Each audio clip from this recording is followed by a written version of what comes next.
It is now 40 years since the abolition of slavery, and former slaves are identifying themselves as freeborn Swahili. The kanzu and the kafia are becoming the most common items of clothing for men. The kanga is taking over mainstream fashion in Zanzibar. Women are discarding their kaniki, which are now badges of poverty and a mark of low rank in society, in favor for kangas.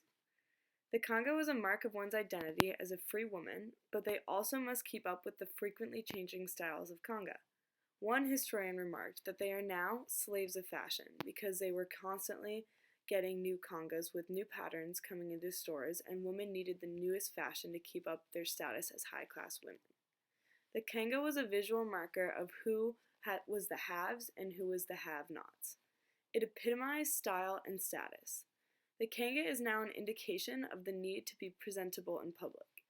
Even those who primarily wore kanikis aim to have a kanga to wear to nice occasions. This need to be presentable in public shows the relationship between clothing and status.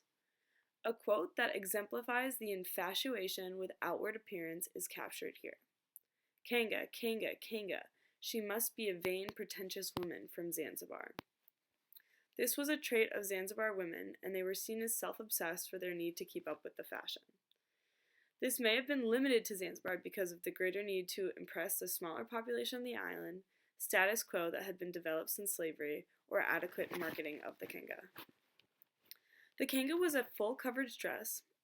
It covered the wearer's head, but not necessarily arms and legs. The kanga was not a full coverage dress.